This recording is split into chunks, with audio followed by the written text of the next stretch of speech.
them with something. Captain.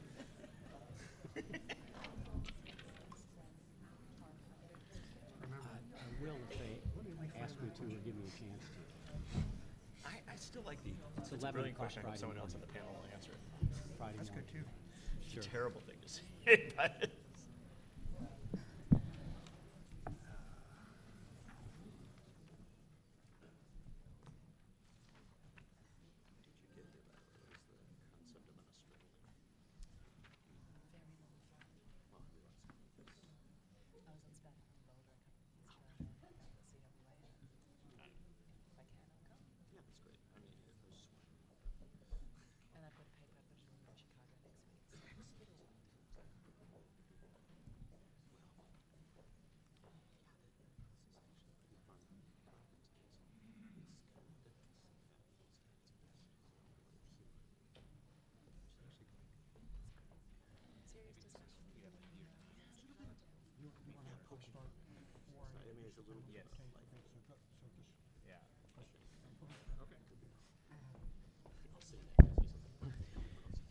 Good morning, everyone. I'm John Griffin, the faculty director for the Conference on World Affairs. And before this session begins, I just wanted to take a moment to share with you why I work for the CWA and why I support the CWA financially. And one of the reasons is that the CWA makes such a big contribution to the civic life of this community, with all of these people coming out on a Monday morning at 9 o'clock to learn about the affairs of the world. So I'm sure many of you feel similarly about the value of the CWA to this community. And so I hope that you'll join me in supporting the conference this year. You'll be seeing posters around campus this week encouraging you to help CWA thrive. And as you leave today's panel, Rick Saltzman, who's in the back there, in that blue jacket, waving his hand, will have donation envelopes for you if you're able to make a contribution. I hope you will do what you can to help, and I hope you enjoy today's session.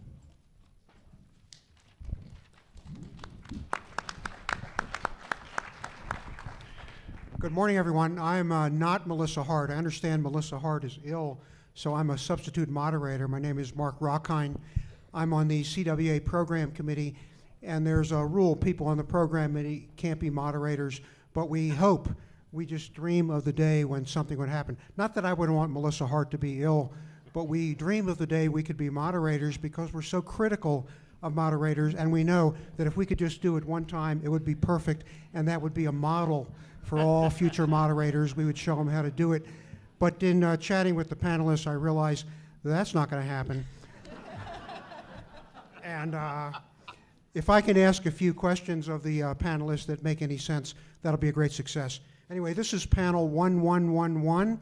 It's 9 o'clock on Monday, April 10th, and the title is Supreme Challenges for the Supreme Court. The panelists all have bios that you can read. I didn't prepare to read anything, but on my right, for some reason insisting on sitting on the right, is Robert Kaufman. Then to my left is John Nichols, then Gabrielle Appleby from Australia, and James Viator. So what I'm going to do is toss out a few questions. I have a few questions, and I asked the panelists to give me some ideas. And I told them that if I ask a question and absolutely makes no sense whatsoever, then all they do is have to say, that's interesting, but let me reframe that question. Now, we're going to use the app for Q&A in addition to note cards, but because I'm a last-minute substitute, I don't have access to the app part, so we're going to use note cards. So if you have a question, the producers, and you can see one in the back, and I think there might be another one, just raise your hand or whatever. He will give you a note card and even a pencil or pen if you need one. And you can write your question, then that'll be brought up here, and then I will sort of go through the cards and pick out interesting questions, ideally ones that are way better than the ones I have on my notes. And we'll ask those questions. This is a round table. It means we don't start with the traditional 10-minute introductory remarks, but we just jump right in with questions from the educated, informed moderator who is ill today. So let me start out with question number one, and we can have all the panelists answer it, or just maybe one or two. Right now, a new Supreme Court justice is being sworn in. I understand there are two swearing-in ceremonies. One of them had occurred as I was driving to campus this morning, and I assume there's another one later. So he's halfway towards being twice sworn in. We don't have 8 justices on the Supreme Court anymore. Now we have 9. So what does that mean?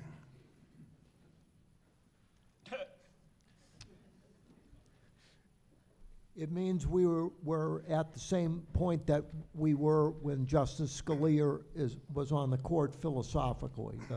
The court is now 4-4, 4 liberals, 4 conservatives. Justice Kennedy is the swing vote, sometimes on the liberal side, unfortunately on things like affirmative action. At other times, the court really is a microcosm of the division in the country. We have a court that is divided philosophically about how to interpret the Constitution and what the role of the federal government and the court should be. I think the more interesting question, besides what the court is going to do now, is where the court is heading. It's conceivable, given the age of the justices, that President Trump may have 2, 3, or possibly 4 chances to pick a Supreme Court justice. And now that we have moved in a post-filibuster era, I think that whether you like it or not, you have to contemplate the possibility that one of President Trump's major legacies may be transforming the court literally for a generation. So that's a thumbnail for, I think, where we are right now. Well, I think Robert actually gave a very good thumbnail and a good sense of what's going on, because there's immense drama about the Gorsuch nomination and all the things leading up to it, which would make someone from, I don't know, Australia think that something was at stake, right? That somehow the court was going to change as a result of this. In fact, the possibility the court might change was last year, when Justice Scalia passed away, and when the Republican majority in the United States Senate decided to lie to the American people and tell them, oh yeah, we don't fill vacancies in presidential election years, which of course is a flat-out lie. We've done it many times throughout the history of the country, going back to Jefferson's time. Justice Brandeis, one of the most controversial picks for the United States Supreme Court in American history, a leading progressive, a member of a religious minority in the country, appointed in 1916, appointed early in the presidential election year, hearings in the presidential election year, voted and put on the court in the presidential election year, and then another justice of the court quit to become the Republican nominee for president, and the Senate had hearings and put somebody else on the court in the same year. And so we had literally had people saying, oh no, you just don't fill vacancies in presidential years. So the fact of the matter is that you had a place on the United States Supreme Court that was stolen, right? It was grabbed away from the process. And so I kept hearing people this year saying, oh wow, the Republicans in the Senate, they might institute the nuclear option. Well, with all due respect, the nuclear option, the nuclear blast was last year when they decided to jettison the process, jettison the rules, and this is just fallout. And so we have a new Supreme Court justice who is a Coloradan, so you must all love him. And no, but that's, I mean, he becomes so secondary to the moment that we are in. And it's, the one thing I'll leave you with here is, my sense is we have an incredibly unrealistic and silly discussion about the high court in this country. And we fantasize based on our ideology about, you know, this or that. And what we miss is that we are in the moment of the most radical transformation as regards the court in modern times. And that is a transformation away from a court where the Senate, basically had processes and rules to a point where the Senate becomes an extension of the executive and does everything in its power to put the candidates, rather than the nominees, of the executive on the court. It's a very disappointing moment, and I think it's potentially a very damaging moment for the court, but also for the basic constructs of a system of checks and balances, which I think we are quickly losing. Do you want to answer this one? I have more. Go ahead, James. Yep. So in terms of the unprecedented or monumental nature of what's going on now, I think the longer the historical view, the less novel anything looks. So, for example, the best indicator, still today, going back to George Washington's presidency, for a nominee being confirmed, in other words, the appointment of the reigning political party, is if this is the datum. If the president's party controls the Senate, they will be confirmed. Actually, over time, it's grown higher. In the first century, 1790 to 1900, 69% of all nominees were confirmed. Close to 100% if the president's party controlled the Senate.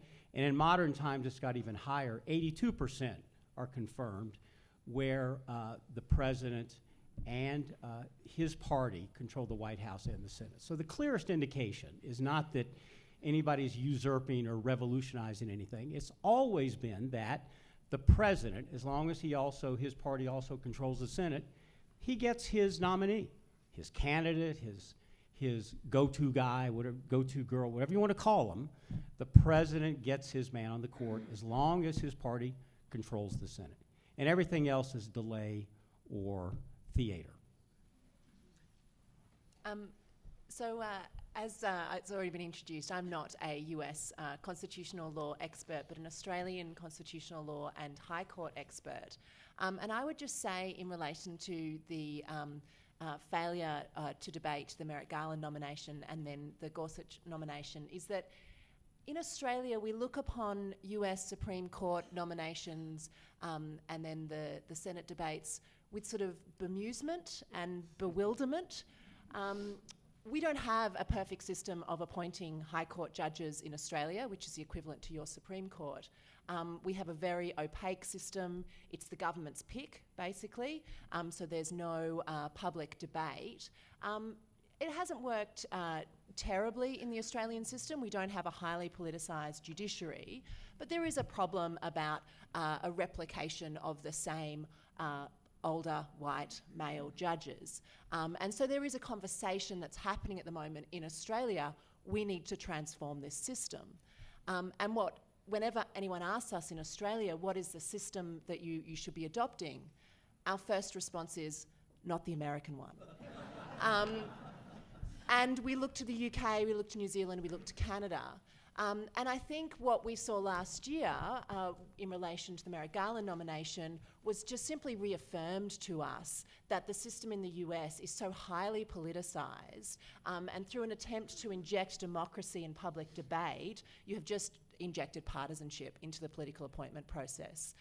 So it confirmed what we already knew in Australia, and we continue to answer the question the same way. So, in addition to some changes on the court, we also have a change to the way that justices are confirmed. A couple panelists already alluded to this. I think, Robert, did you call this post-filibuster? Yes. Filibuster is what moderators do when they don't know what question they're going to ask next, and they just babble into the mic. That's called filibuster. But say a word. I think the audience knows about this. Say about 10 seconds, 20 seconds, like what filibuster is, and then talk about the advantages and the disadvantages of not having a filibuster for Supreme Court justices. And is it really post-nuclear? Are we all going to die? In the past, you needed 60 votes to get the nomination to the floor. Harry Reid, the Democrats, thinking that they were going to win perpetually, ended that. and what goes around comes around. I actually think it's a good thing, and we're going to have better justices because of it, because the idea that the court has become politicized, that's the wrong tense of the verb. This has happened, this has been the case since Robert Bork. And one of the advantages of having a non-filibuster is that you're going to get better judicial candidates. Here's why. When you need 60 votes, when there is a filibuster, it's geared to the lowest common denominator. We're nominating people like David Souter who don't have paper trails because you need to satisfy a very broad constituency. That's exactly the opposite of what you want in a justice. You want a justice with a paper trail. You want a justice on the liberal side like Larry Tribe, or on the conservative side like Robert Bork, who have a long, defensible, even controversial career, because the Supreme Court, that's why we write judicial decisions. You want to have someone who gives you the logic for the decision. Since we are in a political era, and we're not going back to a non-political era, and James is right, we probably never have been in that era, it's much better that we are now able on both sides to nominate people of higher quality rather than have them locked up in the lowest common denominator so that both parties nominate stealth or politically correct candidates. So I'm going to defend the American system. It's, to paraphrase Churchill, the worst system in existence except for any other. I think it worked. I think it worked in the summer last year, and I think it worked this time. And I think that when the Democrats control the Senate, and they will, it changes, you're going to have a better Supreme Court justice as a consequence, because you can choose someone with a record rather than a stealth candidate. So I'm actually positive about where we are, given where we've been and how we nominate Supreme Court justices. So the great post-nuclear novel On the Beach was written by an Australian. Any comments, Gabrielle, about this? No. Oh, okay. Anyone else? Let me take a quick shot. I agree with Robert. I take it back. Because I think that filibuster is it's a lingering remnant of a hidebound, status quo defending, right-wing mess of a system. And, filibuster we all like when it's good for us, and we especially like when Mr. Smith is there and all that. But the fact of the matter is, by and large, filibuster has been used historically, to maintain segregation. I mean, it's not a good thing. And I love the idea of 100 years ago, in fact, 100 years ago this week, Robert M. La Follette stalling out the Senate for a while to prevent World War I. That was great. But they got rid of it, that power, about 100 years ago. And so we don't have a filibuster in a realistic sense. What we've always had is the lie that the filibuster was there right up until somebody decided to jettison it. And that's where we've been the last few years.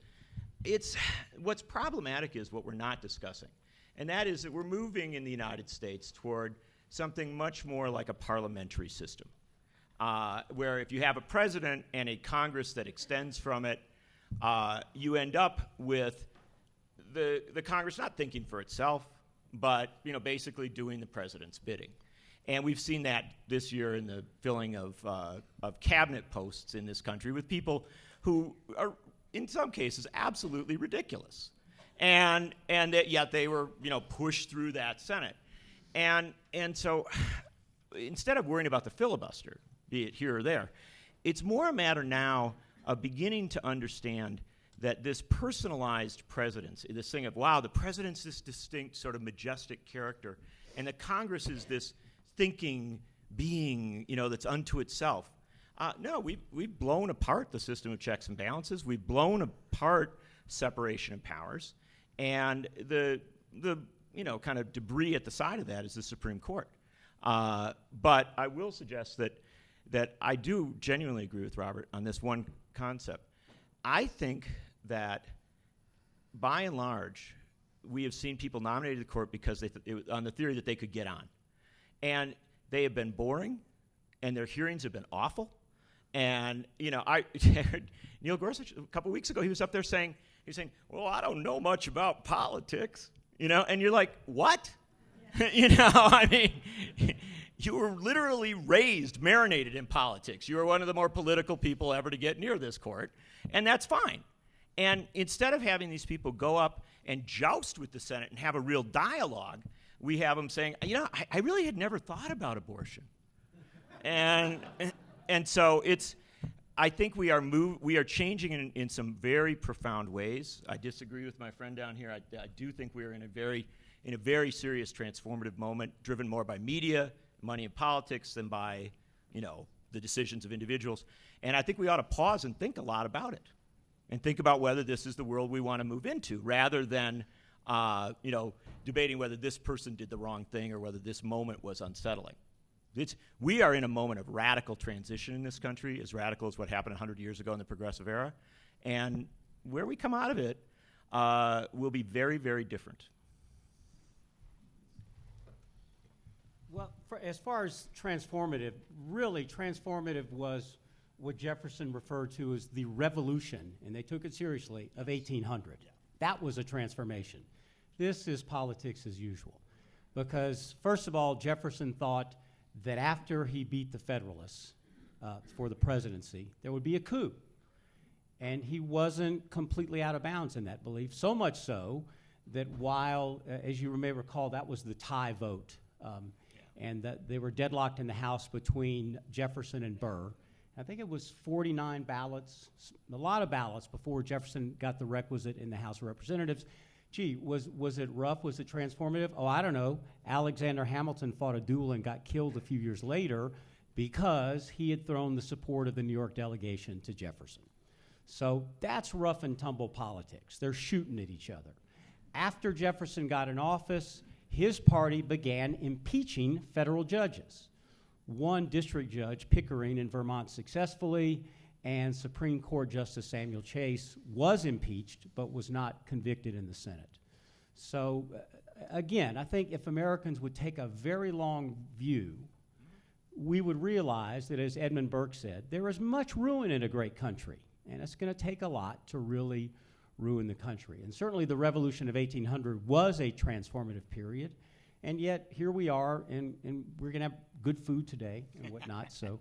And music on Friday at 11 o'clock, and good companionship. So maybe it's because I'm a New Orleanian. We've seen empires come and go. We just don't worry too much about anything. We're going to get you, brother. So we talked about the makeup of the court. We talked about confirmation.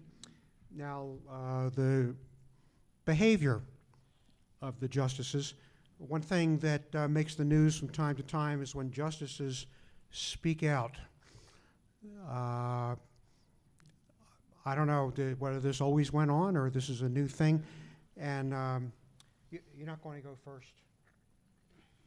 Gabrielle, you're going to go first on this one. Tell us about what's going on with this justice speaking out, and is it a problem? Does it need to be fixed or what? Thanks. I mean, so one of the things that I've looked at quite a lot in the Australian context is this idea of disqualification of judges, particularly when they, am I not speaking? Particularly when they make public statements. There was a very large controversy in Australia a couple of years ago where the Chief Justice was regularly giving press conferences to the leading state newspaper, sort of indicating his justice policy and his responses to various critics. And questions were asked in relation to a number of cases whether he should have disqualified himself because of potential biases that he had revealed in those statements. So I became very interested in the US during the election campaign last year when Justice Ruth Bader Ginsburg entered the fray and did so on a number of occasions. So she spoke to the press, I think it was 3 days in a row. She spoke to the Associated Press, the New York Times, and to CNN. And in each case, she indicated her concern. Should Trump win the presidency? She indicated her concern in terms of the Supreme Court, for America more generally. I think she suggested that her late husband might have suggested that they should move to New Zealand. I'm not sure why she didn't say Australia. We're very welcoming as well. And so I was in New York at the time, and we had some really interesting discussions about whether those sorts of statements that she had made publicly, which she later said were ill-conceived, and she didn't withdraw them, but she said that she would think more carefully in the future before making such public statements. And we had a number of really interesting debates about whether those types of public statements indicated a bias, a political bias, which would mean that should a future case come before the court that involved Trump's interests, perhaps should he be elected, for example, his future policies, or should there have been a sort of a Bush v. Gore again, would Justice Ginsburg have to recuse herself? Now, a number of people were of the view that she should, and that she had indicated a political bias to an extent that hadn't been seen before on the Supreme Court.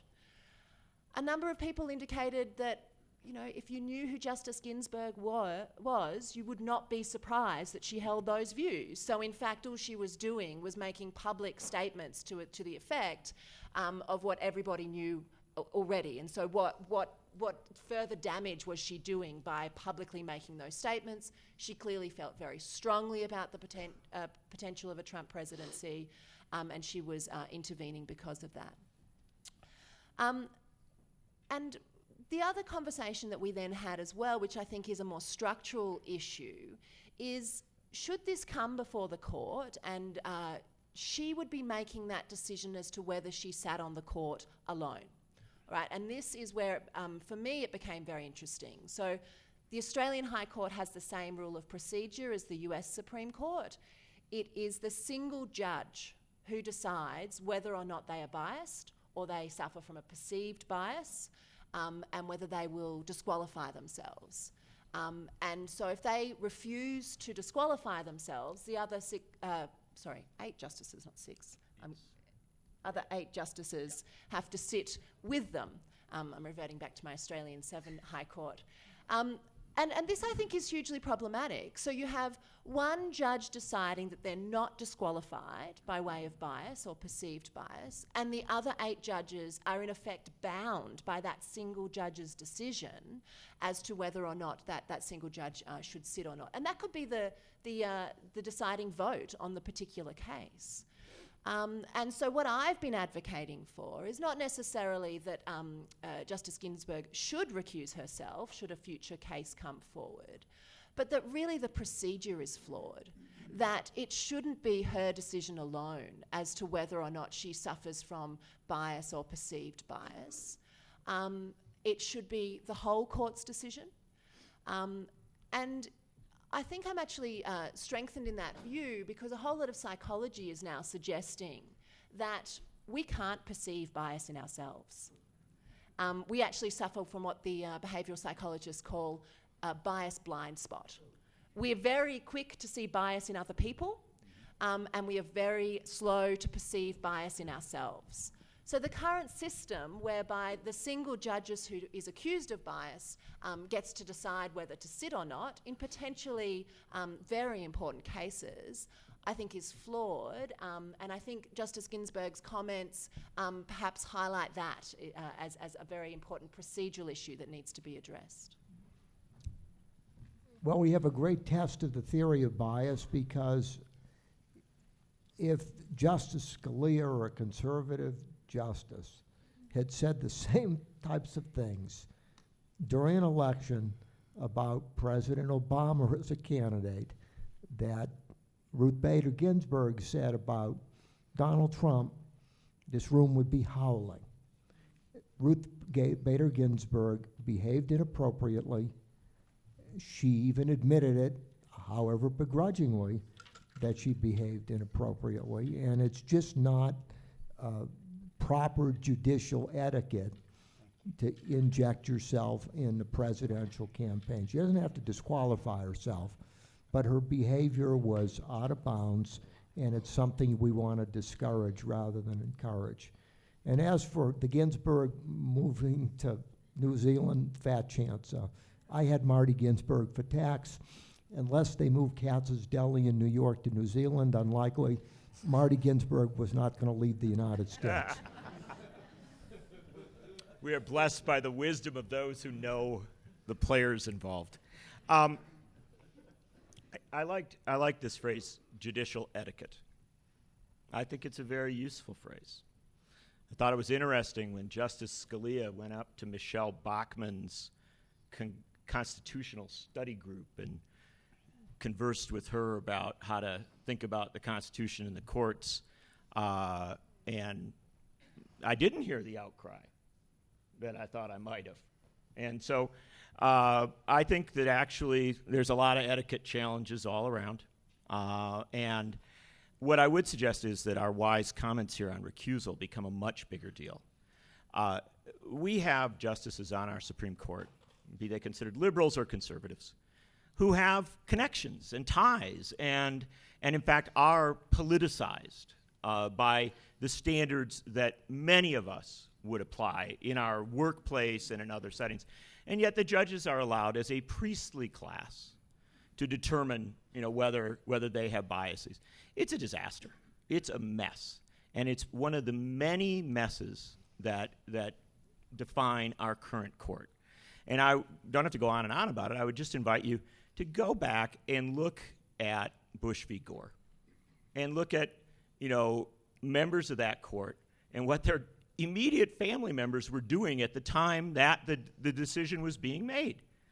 Aside from David Souter, who for a variety of reasons seemed to be preparing to sit on the court from birth, the justices had tremendous bias, had questions about whether many of them might need to recuse. They all chose not to. And I don't want to get into some sort of rigid policing of the court, but we need to have some kind of clearly defined standard, and we don't. And it's only gotten worse. It's not getting better. And so I would just counsel that, I'll invite an Australian scholar in to try and help us establish a recusal method, because it's one of the 100 things that the court as a priestly class refuses to discuss and refuses to have discussed. And these things, there's a great Canadian folk singer, Bruce Cockburn, and he had a great song. It says, "The trouble with normal is it always gets worse." And that's our court. Well, I agree about the solipsism of self-recusal. It would be if I could think of, or anybody could think of, a better system, we should implement it. I think getting down to the better system might be a little more difficult than we imagine.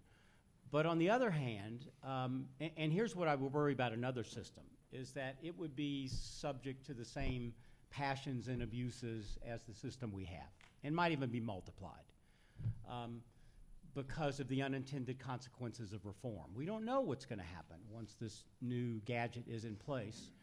And in terms of recusal, if one thing we're worried about is the independence of the judiciary, well, then we shouldn't worry about self-recusal, because my students play con law bingo all the time before opinions come down. Nice. And Ruth Bader Ginsburg was always the go-to choice. We know how she's going to vote. Yeah.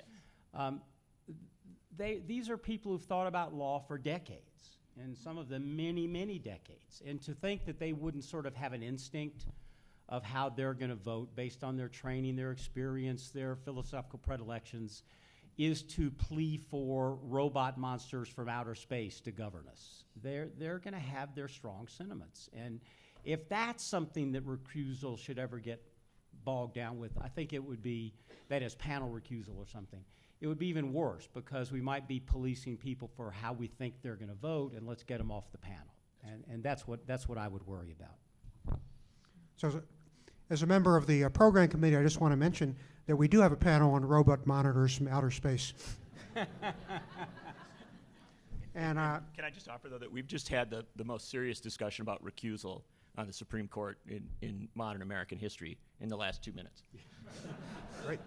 So, And that's the end of it. And unfortunately, And that's the end of it. my point is we ought to have more of these discussions, no matter how we end up on it. Yeah, I agree.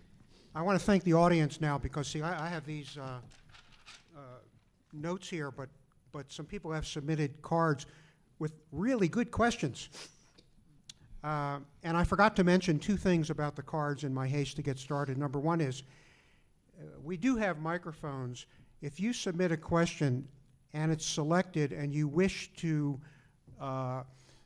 ask your own question at the microphone, note that on the card. Say, I want to speak at the microphone. And then when your question is chosen, if it's chosen, you can go to the microphone. And secondly, if you're a student, note that on the card because we still want to give students priority. And now, here's a question that relates pretty closely to what John Nichols just talked about. Here's the question. We've labeled justices as conservative or liberal.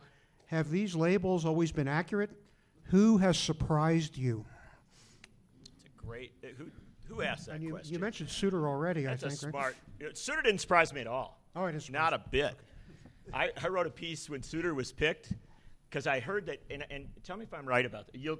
One of you will know this. Souter, as a young man, had gotten the list of all the books that Oliver Wendell Holmes had read, and he purchased every one of the books and read every one of them. And when I read that, I was like, I know exactly where Souter's headed. And, it wasn't to be a reflection of Holmes. This was a guy who was very, very structurally serious about it. And I argued for, as I'm sure one of my colleagues here might have argued against, I argued that this is a great pick for the court. The guy is actually very serious about it. So who surprises me? Scalia. And Scalia, our media does not cover the courts well. This is going to come as a shock to you. It also doesn't cover Congress well or the White House. It's pretty much everything. And the fact of the matter is that Antonin Scalia was an incredibly nuanced and interesting thinker who, on a number of cases, went in unexpected ways. Now, the reason for that, or I would argue, is that this is a guy who had incredible confidence. He was absolutely sure of himself. And as a result, when conservatives had some sort of crazy idea, he would push them aside and say, you guys are nuts. And similarly, the other person who I write a lot about and think of as the most interesting and under-discussed Chief Justice was Rehnquist. And here's something that people lose sight of. In the 1970s, when Lewis Powell wrote the Powell Memo, which is basically a theory for corporate and right-wing power to extend, it talked about media, talked about politics, talked about the courts, money in politics. Powell went on the court, right, eventually.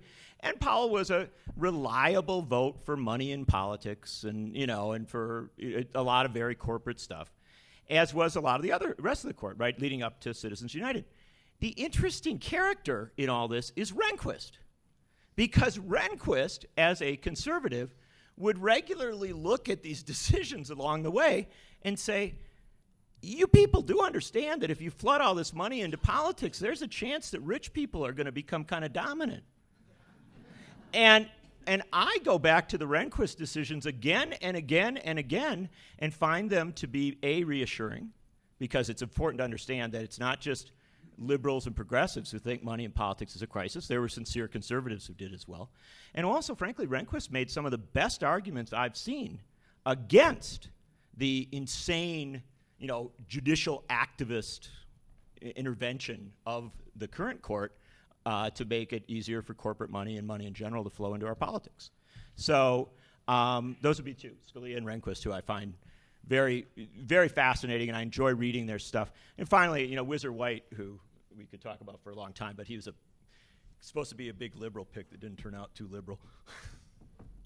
Actually, the most surprising picks, in terms of the president's surprise to his dismay, President Eisenhower thought he had nominated conservative justices when he nominated William Brennan and Earl Warren. He was in for a huge surprise. But the tendency of both political parties, and the Democrats were very systematic about it. Jimmy Carter was the most systematic president in choosing justices at the federal level that conformed to a certain philosophy. The Republicans caught up. And I actually think that that's a legitimate prerogative of both parties, because I don't think the difference is one side is insane or the other side is virtuous. there's a fundamental difference on how the Constitution should be interpreted that divides the two political parties, and it's actually a very principled debate. Should the Constitution, as Stephen Breyer put it, be a living document where judges inject or inform or elevate the meaning of the Constitution to reflect contemporary values, or is that dangerous? And should we interpret the Constitution based on the original understanding of those who ratified the provisions? That is the fundamental cleavage, I believe, dividing liberals and conservatives. And I think that is a very principled distinction and principled debate. And both parties would be abnegating their responsibility by not defending that position. That is really the cleavage that does and should separate two principled political parties. So rather than seeing this as a problem, I actually think this is an indication, this debate, that the system works. Surprises? I would agree about Scalia for a slightly different reason. And perhaps it shouldn't have been a surprise, except that he hadn't written on this topic much before he got on the High Court.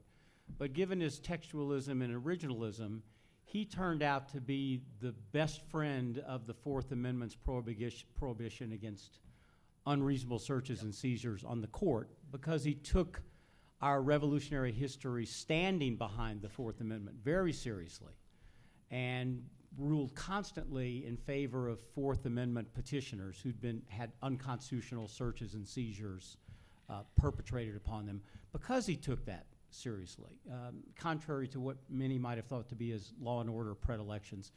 Whereas Mr. Privacy himself, this is the other surprise, another direction, Harry Blackmun, who wrote the sexual privacy opinions, Roe versus Wade, Doe versus Bolton, and on, Mr. Privacy himself, just as Harry Blackmun, never met a governmental search and seizure that he didn't love.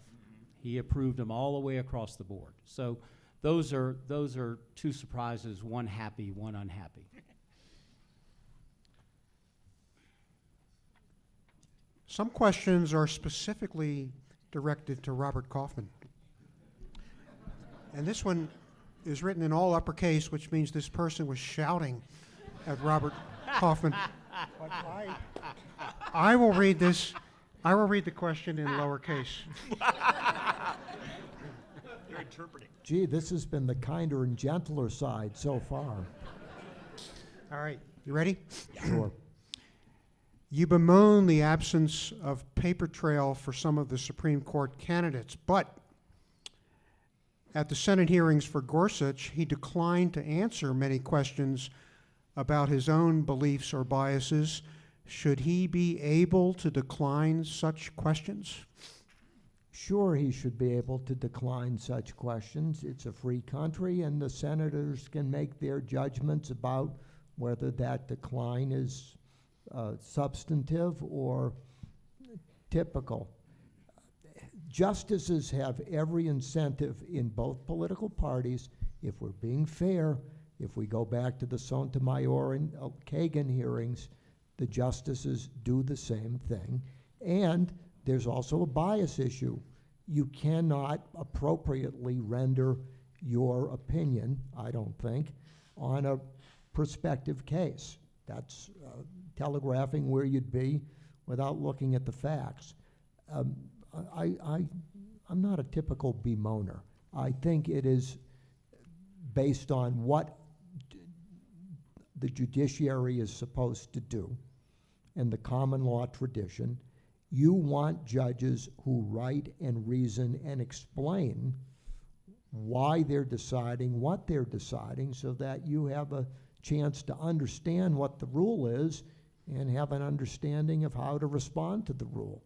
And for all the disagreement I have with Larry Tribe, I'd rather have somebody of his stature on the Supreme Court where I can read a decision than someone who is like Spam, a mystery meat candidate. And I think that David Souter,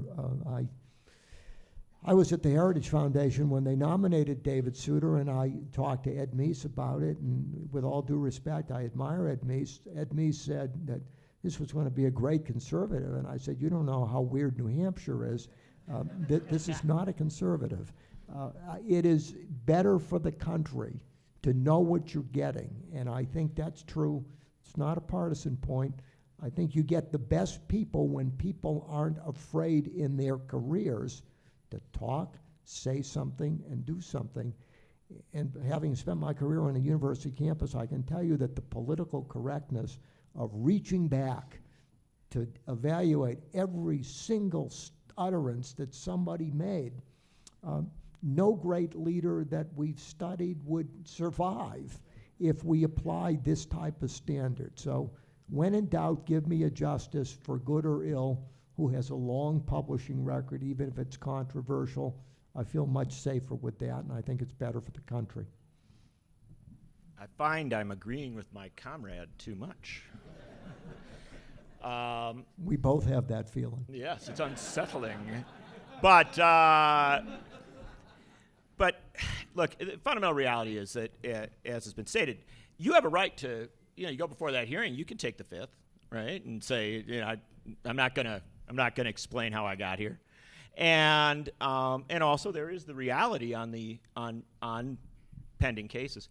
What troubles me is the absurdity to which it goes, and I watched Judge Gorsuch, now Justice Gorsuch, before that committee, when he was given some very wonderful opportunities to stand up for the honor of the court and to stand up for the law itself. And he extended the I can't talk about that thing into this zone. When Patrick Leahy and Al Franken asked him about the treatment of Merrick Garland last year, Gorsuch clearly indicated his respect for Garland, clearly said, well, I read his opinions with great interest. He had these vague answers. Why didn't he say, and I think what you folks did last year was wrong. You made this process dramatically more political and more dysfunctional. You made your chamber, the Senate, and the court itself less respected because of what you did.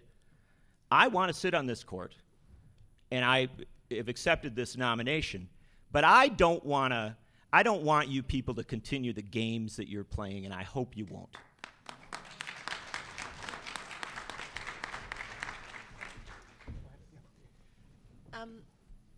So I think it's actually a really interesting question, because I think I agree that the judges should be able to refuse to answer questions during a Senate confirmation. And I actually think it will go to the character and the judgment of the judge as to which questions, or the nominee, as to which questions they decide to answer and decide not to answer. Because that will speak volumes to what they think it's appropriate for a judge to be publicly speaking on and to be revealing prior to a case coming before the court, and what they think is inappropriate. So I think that actually, as part of the Senate forming that view as to whether they're an appropriate judicial candidate, what questions they agree and don't agree to answer is revealing. You want to go?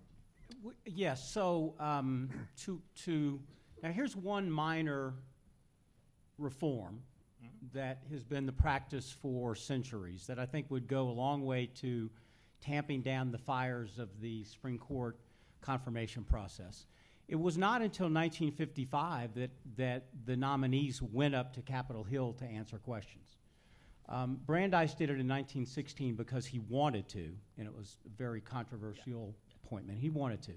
But before that, it was done on paper. And if you remember your good old Marshall McLuhan, written words on paper are very cool, very cool. And you won't have what you have now on both sides of the aisle, senators playing to the gallery, senators politicking, senators campaigning, senators making their political statements in the guise of questions to the nominees, which doesn't advance anybody's understanding of anything. You want to know something?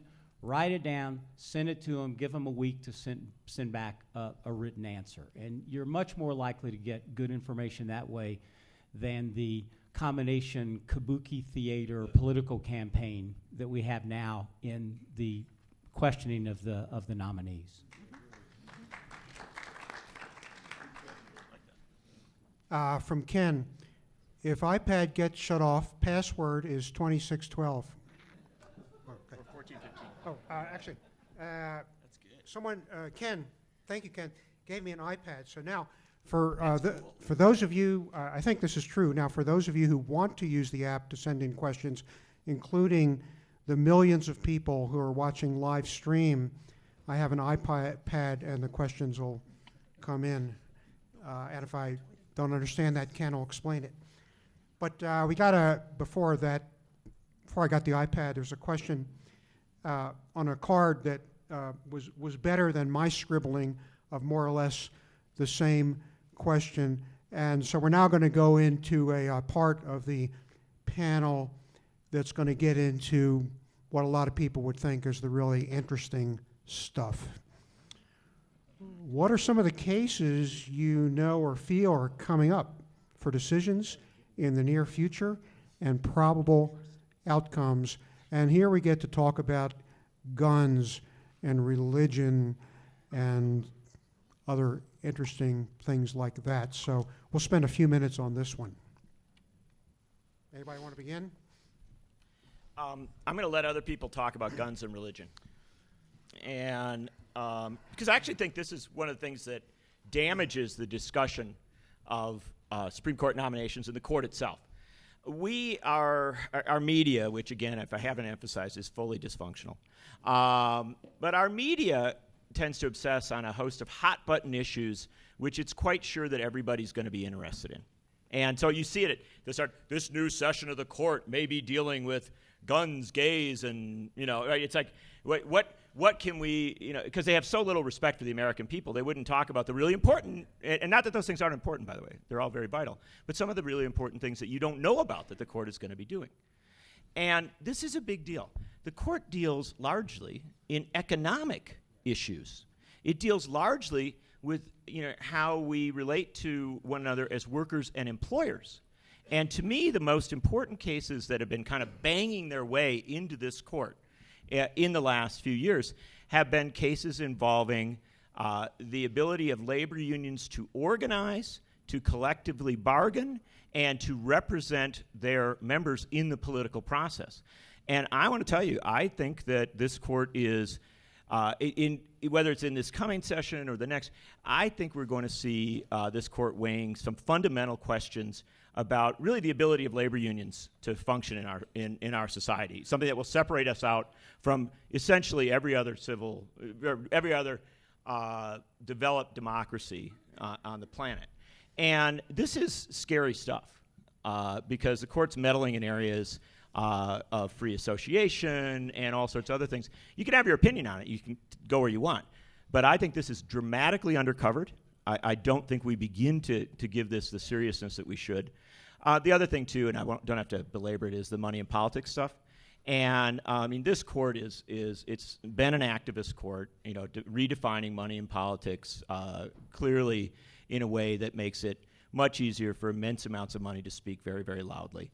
And I would recommend that people keep a very close eye on that, as well as voting rights cases, which they've already mangled the Voting Rights Act, but usually when somebody messes something up, they try to mess it up again. So those would be what I'd keep an eye on. Religion and guns are important. Very important. The First Amendment is protection of the free exercise of religion. The United States was, our origins were people who came here to exercise their religious freedom in my native state of Massachusetts. Whether you like it or not, those who ratified the Constitution and the Second Amendment believed that a government powerful enough to take your guns was a government powerful enough to violate your privacy. There was no privilege in in the amendments. So these cases, the religious cases that will come before the court, versions of the Hobby Lobby, to what extent can then government health care force organizations to act in violation of their religious conscience on issues like abortion? These are fundamental. To what extent does the right to bear arms protect gun owners? And what is the reasonable balance to strike between the right to bear arms and the right to regulate? These are fundamental, and I think they'll be on the table. I don't think there's any fundamental change coming, because we're reverting back to the 4-4-1 divide on the court with Kennedy as the swing vote. So we're going to get probably more of the same until a replacement justice, the next liberal justice, retires. And in that case, then I think we'll see some more fundamental differences. But for this session, I'd look at affirmative action, guns, and religion, all of them very significant, and the pattern is likely to replicate itself that we've had for the past 7 or 8 years, with the court divided 4-4-1. So, Bob's handled guns and religion. I want to take a more obscure point following you, which is something that I think is extremely important, especially with Jeff Sessions as Attorney General. And all courts in the past 40 or 50 years have ignored this topic. Remember from the 1960s, property became evil and property was theft. Well, our government's been acting on that theory. It's called civil asset forfeiture. Mm-hmm. And civil asset forfeiture, it's astounding, and I hope you're astounded to learn this, that whatever private property you have that you kind of like, you lose it in a quite simple civil procedure where the burden of proof is put on you and the government doesn't have to do anything. They just say, well, we have a bare suspicion that this property has been involved in criminal activity. And by the way, there's a lot of criminal statutes out there. And we seize it, and the federal government encourages the localities to seize it, and then more or less along the lines of reverse Robin Hood and his band of merry marauders, they divide the money up and keep it. And that's called civil asset forfeiture. Jeff Sessions is one of the strongest proponents of civil asset forfeiture. And you have to go to court. You bear the full burden of proof to prove a negative. And as logicians tell us, it's impossible to prove a negative. You have to prove that those assets have never been involved in any way, even remotely, with the criminal activity. So if you have teenagers, your property's gone. And I think that's a huge problem that nobody's looking at, because the incentives for all levels of government are not to fix it, because it's a huge source of income for police assets. So religion and guns are really important. I agree. And from an Australian perspective, though, it's strange that religion and guns are a question for the courts. So in Australia, we take this idea that a reasonable balance needs to be struck in relation to these fundamental freedoms, but it's not for our courts to strike that balance. So we've been able to achieve gun control, we've been able to maintain a secular society, but that's because our politicians have done that. So in our system, in our constitutional system, these debates are debates that are had in the Parliament, and that's because we don't have a strong constitutional Bill of Rights like you do here. But what our judges have done instead is said that, okay, well, the constitutional system leaves these things for the politicians, for the legislators, and we're not policing the boundary substantively, but we'll make sure that democracy functions as best it can. So, for example, the question of money in politics, our judges have come to the opposite decision from the Citizens United decision just last year. And one of the reasons, thank you, one of the reasons for that is that they take their role very, very seriously in making sure democracy functions and that politicians aren't able to self-regulate themselves in that area. And so you see, yes, we don't have the legal protections for issues like guns and religions, but because we rely on our politicians, our judges have been much more activist in protecting our rights to a functioning democracy. So it's a very different system, and I always find it interesting when you talk about guns and religions here in the US that it is a legal question as opposed to a political question. I just want to throw one. This is why it's great to have international figures on your panel to add the wisdom. But I just want to add one quick thing here. As we talk about this, we know that guns, religion, and some of these hot button issues will be well covered. We know that they will be paid attention to. But what James just talked about, and I hopefully a few of the things I talked about, these are things you have to pay attention to as well. Yeah. Because the court really is redefining, it redefines so much of our economic life and so much of our basic structures of life. And I will add one other thing that I bet you is going to come to the court pretty soon, related to some of what James said. And that is eminent domain as regards property along the U.S.-Mexican border. Because there may be something going on down there as regards a wall.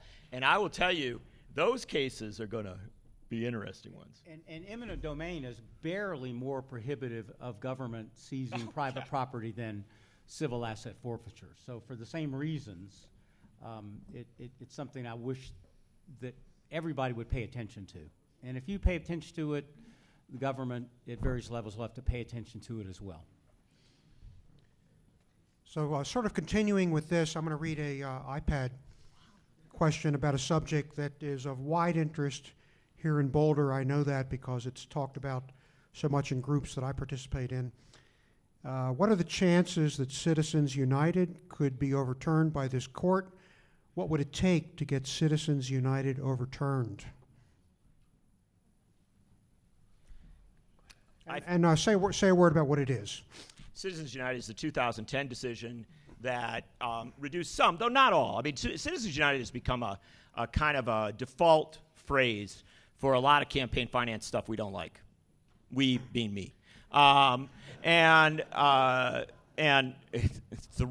being royal up here because we had an Australian and all those monarchy issues. We often say Citizens United when we mean a whole lot more.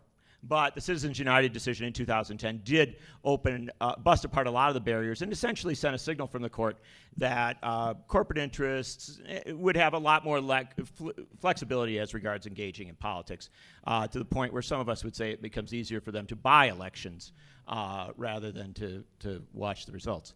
And overturning Citizens United, I favor a constitutional amendment saying money is not speech, corporations are not people, 4-year-olds are right when they identify these things, and our legislatures have a right as a representative of the people to organize elections in which our votes matter more than their dollars. And I really think that a constitutional amendment is the way to go on this, because this is not the sort of thing that ought to be mangled by the courts on a regular basis. It's the same with the right to vote. I don't think this court, certainly as has been well pointed out, this court's an extension of the court that did this stuff. So unless Neil Gorsuch is kind of the Manchurian nominee, the likelihood that this court's going to shift on Citizens United is extremely unlikely. And in fact, the likelihood that it's going to shift during the Trump presidency is extremely unlikely. And so I think that people who oppose Citizens United should continue to pour their energy into the legitimate and necessary campaign to amend our Constitution. And I know people say, amending the Constitution is really hard. The Constitution was handed down in stone to Michelle Bachmann. It's never been changed. But the fact of the matter is, we've amended it dozens of times, and we've amended it to do things like give women the vote, create an elected rather than an appointed United States Senate, get rid of the poll tax, give African American men the vote after the Civil War. I mean, the fact of the matter is, we've amended the Constitution for really big things. We ought to be able to amend the Constitution to say that democracy is worth protecting against the ravages of corporate and personal wealth.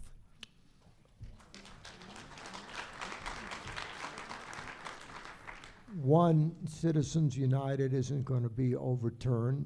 Two, I'm delighted it isn't going to be overturned. And three, there's a difference of views about quote-unquote money in politics. To put it in perspective, we spend more advertising chewing gum than we spend collectively on political advertising and campaigns.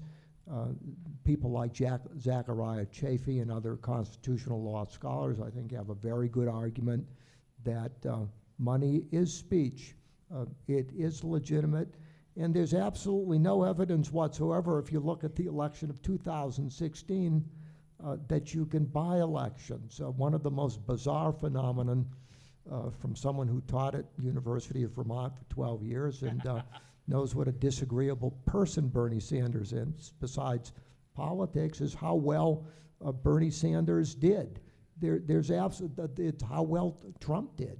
There's absolutely no evidence in the 2016 election that this was a campaign that money determined the outcome. This is speech, and whether you think I'm right or not, as for Citizens United being overturned, fat chance. Respect my comrade, only on one thing.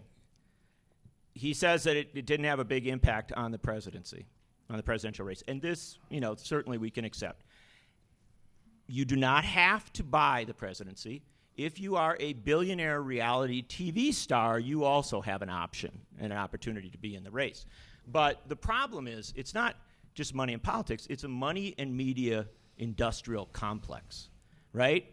We have a media that doesn't cover politics well. We have a opening up for money to flow in, and we create a situation where the default position is, by and large, very wealthy and very powerful people tend to prevail. And don't just look at the presidential race. Look at the United States Senate races, where you will find that money actually spoke very loudly and very powerfully. And so I disagree with the view that money is not dominant in our politics. I think it is. And I think that Bernie Sanders has showed an alternative model for doing it, but he did it by dinging each of you on a regular basis for $27. And he actually added up a lot of money raised from individuals, and we could say, well, that's the next system, right? But the only thing I want to make sure of is that if somebody gets $27 out of a lot of people because they're actually popular and have good ideas, that shouldn't be trumped by a billionaire who can come in and just pop that much money into the game, or a group of wealthy people who can pop in and do that. We have to have a system. We have to have a system where we have elections where people can hear what the candidates say, and it's not shouted down by one side or the other, and where we can have a real discourse in this country. And if I could add one other thing, we've got to get rid of gerrymandering so politicians can't pick their districts. We have a whole bunch of reform problems that ought to be dealt with. So two minor points. It's a great bumper sticker slogan, money is not speech. But it's a bit more complicated than that. The greatest modern pro-press, pro-First Amendment free speech opinion is New York Times versus Sullivan. New York Times, a corporation that spends a lot of money to put out a newspaper, was the defendant. That institution was regarded by Justice Brennan himself as having free speech and free press rights. Now, that's the core of Citizens United. Well, free press rights. Actually, the opinion was turned in terms of free speech and free press. And Citizens United, the core of it is built on New York Times versus Sullivan. Artificial entities is a way that many of us talk to each other, through schools, through newspapers. And so to the extent that we need to be able to speak and write freely, those institutions need to on our behalf also. So be careful where you go. Yes, at a very simplistic level, speech is not money, but remember the great First Amendment libertarian opinion of the 20th century, New York Times, Inc., was the defendant. I don't think I want to tamper with that too awful much. I'm not going to disagree with my learned panelists in relation to whether or not Citizens United is likely to be overturned. I just wanted to make the comment that other Western liberal democracies have struggled with this question as to whether money is speech, and if it is, or in the Australian system where our High Court says, well, money isn't speech, but money can facilitate speech, and so it is sort of caught up in that bundle, and so regulation of donations needs to be looked at carefully. But nonetheless, there are legitimate reasons as to why you might restrict that. So there are other Western liberal democracies that are saying, yes, you can regulate money in politics and donations in particular. And I think it just highlights something that everywhere else other than the US perhaps knows, which is the US Supreme Court is so insular.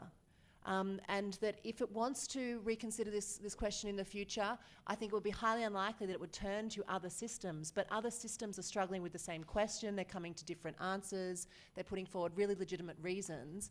And perhaps the US sometimes should look outside and see what else is happening. Yeah, but you know, if you look outside, and we're honest about looking outside, and the assumption is that our system is flawed and other systems produce better leadership, to quote Gershwin, that's not necessarily so. Compare American leaders to what the parliamentary systems have yielded, or continental European systems, Le Pen, the French political system, Gerhard Schroeder in Germany on Putin's payroll. There's absolutely no evidence whatsoever in the parliamentary world, Viktor Orban in Hungary, that governments that regulate money and speech and what's spent on political campaigns produce better leadership. And when in doubt, I'd rather defer to freedom rather than the government allocating what is directly or indirectly political speech. There's absolutely no evidence whatsoever that these other systems that we imagine are better are producing better leadership. For those of you who lament Donald Trump, as much as I admire the British, they produced Neville Chamberlain and Harold Wilson. There's no evidence whatsoever that these other systems produce better leaders, and there's quite a bit of evidence to the contrary, which is why I defend our system as the worst except for everybody else. And you forgot to mention you forgot to mention that the Americans produced Winston Churchill. That's right. Who in fact gave us that quote. Half of it. Yeah. Could I just half English, half American. While I will look, I'm the most scorching patriot you ever met. I get a little tear in my eye when the parade comes by and the flag is there. And so I got to go with my comrade on how America produces some pretty good stuff. And you know one of the coolest things America produced?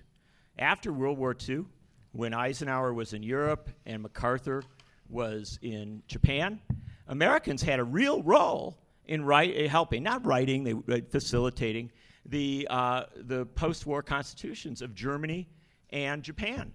And we really threw a lot of great ideas in, like a diverse media that didn't just rely on advertising, fully funded public broadcasting, real designs to have competitive voices in our politics, and real constraints on corporate and special interest power. There were some great ideas there. So I agree with my colleague. I think American ideas, number one, I want to re-import them from other places, the ones we gave to other people. It's not just for them, it's for us too. And I'll tell you one other thing too. When Tommy Douglas flew those people up who were helping Franklin Roosevelt design our national health care plan and set the boundaries down, the parameters for the Canadian national health care plan, they stole our single-payer plan, and I want that back as well.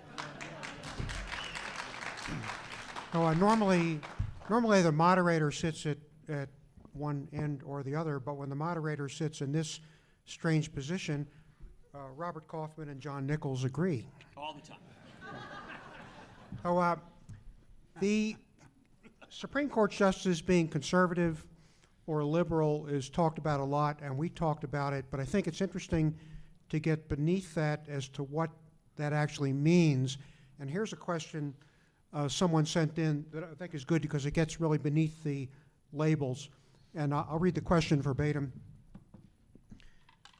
If civil asset forfeiture and eminent domain are so prevalent in our courts, wouldn't a conservative court want to restrict and reverse active government takings?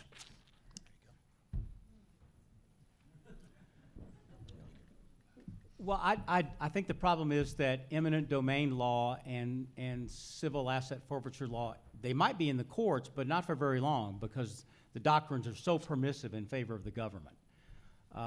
And there is a new type of takings law that, well, it's not new, it started in the early 20th century, called regulatory takings, which a lot of the border cases are going to be litigated under the regulatory takings doctrine. That is, we're not taking complete title to your property, but we're getting an easement to build something across your property. So we'll pay you less and you're not really losing your property.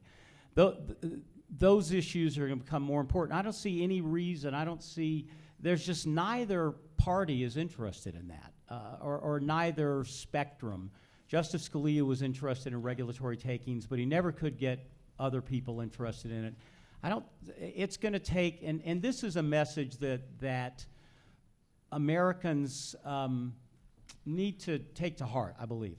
And I mean sea to shining sea. We all have a messianic complex. We're waiting for the president or the court to save us. There are no messiahs. And so if there's something, whether it's civil asset forfeiture or money in politics that bothers you, don't file a lawsuit.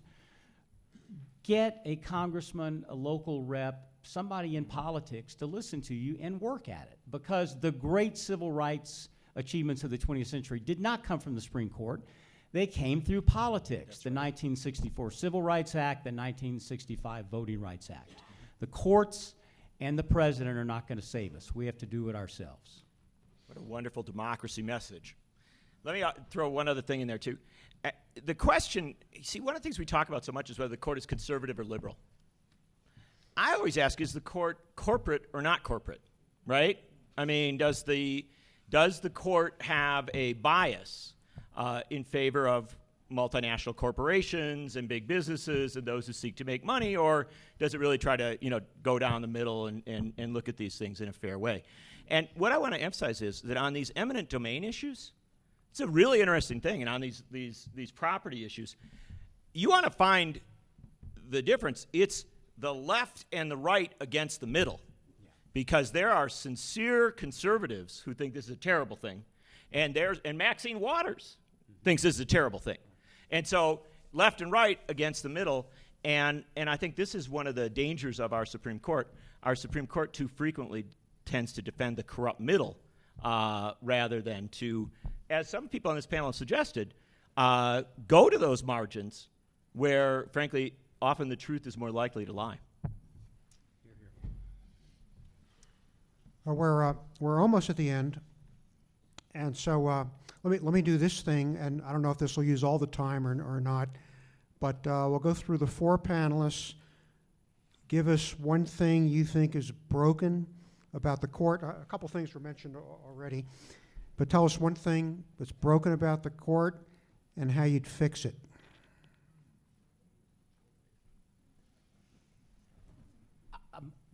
So all of my students are going to hate me for saying this, and every law student in the land will, but they need to do their own work. They don't need 4 or 5 clerks to do their thinking for them. One is plenty. Oliver Wendell Holmes had one. That's all you need. Not so many clerks tied into agitprop machines in the law schools, leading the justices away from common sense. And there's nothing in the Constitution about justices having clerks. That's a 20th century invention. In the 19th century, they all did all of their own work, and they did twice as many cases, and they got on horses and rode circuit. They need to work harder, damn it. Nice. I'll just come back to a couple of points that I've already made and perhaps defend my comparative stance as well. So I think that the Justice Ginsburg's comments sort of alert us to a need in reform for recusal disqualification procedure.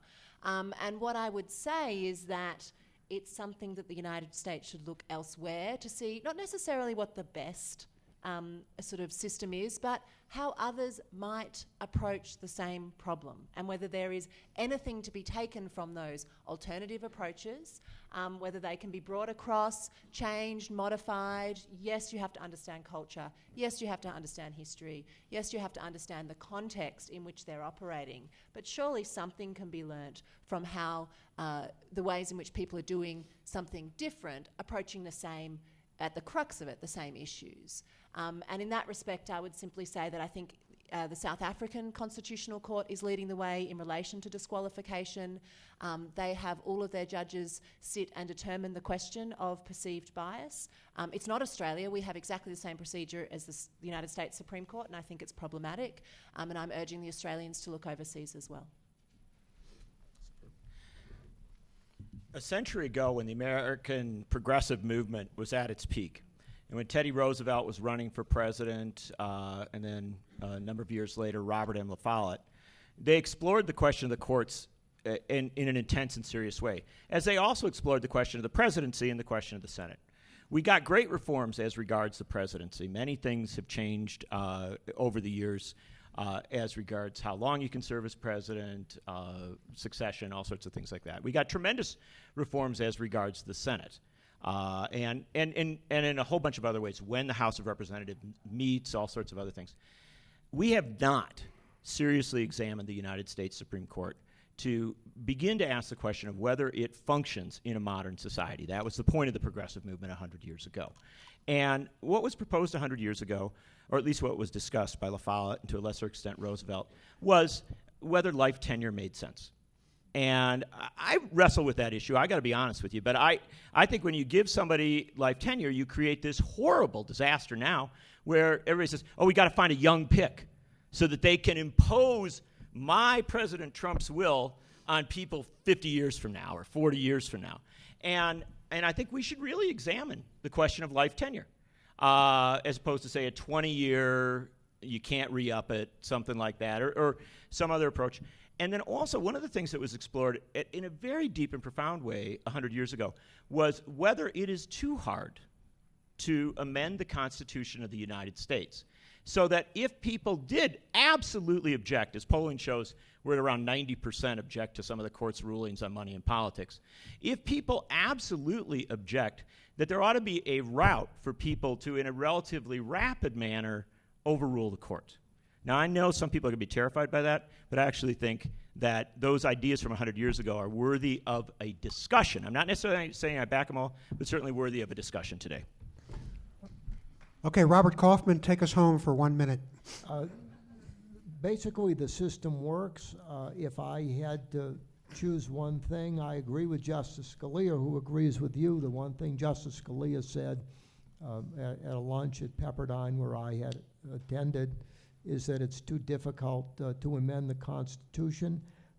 The deeper problem actually is not the court, but legal education, where political correctness has really suffocated even an understanding or exposure to the legitimate arguments of strict constructionists about original meaning and original intent of the Constitution. My quarrel is not with the court, it's with universities in general and legal law schools in particular, imposing one type of view without having a robust debate, which is where the country is. Well, thanks to the panelists, thanks to the audience.